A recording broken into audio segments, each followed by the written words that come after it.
ښکلي ننګرهار همیشه بهار د ډله ییز واده یو زوم جاوید افغان صاحب دی.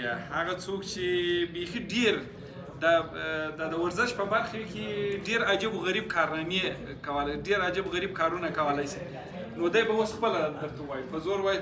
ښه چیش کولی شي؟ زه خو چې دغه 4-5 کاله کېږي میډیا ته راوتم، دغه په ګرمو غوړو باندې مخ مینځم، په ګرمو په ایشېدلو غوړو باندې په ایشېدلو غوړو باندې مخ پینځل، او شیشې خورم، پاکیانې خورم، میخونه خورم. شیشې هم خوړلی شي؟ شیشې هم خورم، پاکیانې خورو، میخونه خورو، همداسې د وړو بوجۍ 3 دانې خوله کې جګوم او موټرسایکل یې په خوله کې جګوم، همدغسې 4-5 دانې موټر زه په خوله کې کشوم او 100 دانې چارمغز په 15 ثانیو کې زه په سر باندې ماتوم.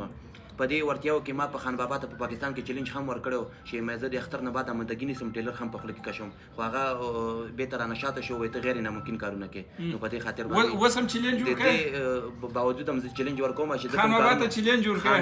را دې چې زموږ ډله ییز واده کې دې اشتراک دې را سره وکړي، دا چیلنج دې هم ومني ورسره څنګه؟ او انشاءالله ولا ته خو د مصرفه څخه خلاص یې، دغه ګروپونو خو په هر ځای کې پراته دي، دا سړی مړی یې څه شي؟ ولا خو بس زه داسې ورسره روږدی شوی یم چې وایي نه خورم، بس معده مې بیا یا خوند کوي؟ هو خوند خو کوي. یا زما دا خوند دی زما دغه کوي، دغه ګروپ چې ته خورې دا خوند کوي که نه کوي؟ خوند خو کوي، خو زه به تاسو ته دلته یو وړوکی نمش وړاندې کوم چې هغه د پاکي خوړل دي. او وای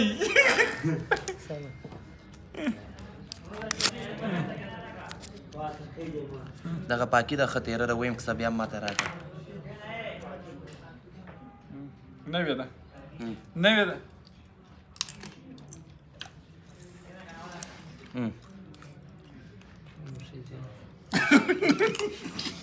زموږ ملګری وایي نوشي جان لکه چوپان کباب چې خوري، وایي نوشي جان. دا خو ښه شی دی که نه؟ یا خوله دې نه درخوږي؟ نه. عجب کړپۍ په قرآن کړپۍ په کوي یا دا غاښونه یا ما چې پر ژبه باندې ودغه که چې ده دا چې وخوري هېڅ تاوان نه درته کوي؟ هېڅ تاوان نه لري، بدار خدای ورتیا راشي انسان ته ورکوي. بس موږ یا ورتیا خو پرېږده بابا، زموږ د نفس په راوږي ټول وجود لرزه، ټول وجود مو لرزه در سره. ورزشکارانو باندې یا خوند کوي چې دا شیان چې ته خورې خوند کوي؟ خوند خو ولې نه کوي؟ دا ګروپ د څه شي خوند کوي؟ ګروپ خو داسې ډېره ککو غوندې خوند کوي. ککو غوندې دوستانو چې خطا نه وځي چې تاسې یې ونه خورئ، دا نور زمان هم ډله ییز واده دی، یو سل څو زمان نور ناست چې تاسې یې ونه خورئ. دا دغه د ماشین چاړه څونه د څه شي خوند کوي؟ هغه دغه شي دي، دا بیا داسې خوند کوي لکه بسکټ چې خوري، دغه خوند کوي که نه؟ غاښ نه خوري. دغه ماشین چاړه د بسکټ خوند کوي. او میخونه د څه خوند کوي؟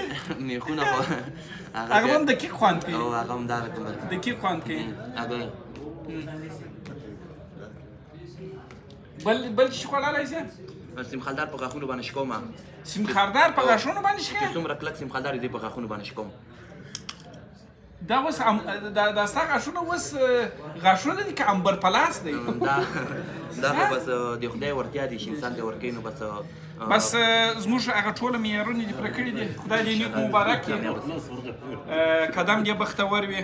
او ستا د خسره څخه هم نړۍ مننه چې خپل پر دغه ټاپه دې راکړه، چې خپل پر واده باندې ودرېدې او ولور یې درته وبخښي.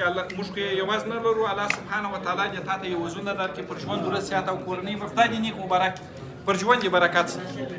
6.5 لکه دوستانو خسر ور وبخښلې.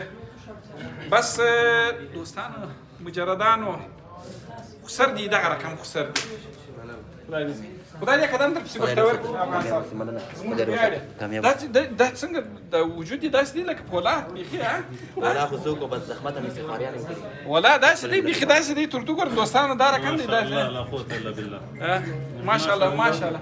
یا په ولا ویې خوړل هغه د ماشین چاړه په ولا وخوړله دوستانو. د خوړلو شی دی نو باید وخوري. وایي د خوړلو شی د ماشین چاړه وایي د خوړلو شی دی. وایي داسې خوند کوي لکه کوکو چاکلیټ او ککو خوند کوي. وایي لکه کوکو ګروپ وایي داسې خوند کوي لکه څه شي؟ انشاءالله د هغه خو د بسکټ غوندې لکه وایي ګروپ داسې خوند کوي، ګروپان چې خورم لکه بسکټ چې خورم. د ټولو زمانو په مخ کې به د دې د خوشحالولو لپاره موږ خپل نمایشات هم بس آمادګي ورته ونیسه. آمادګي ورته خدای په امان کامیاب اوسې. خدای دې په خیر اوسې. جاست مخته شه. خدای دې نیک مبارک.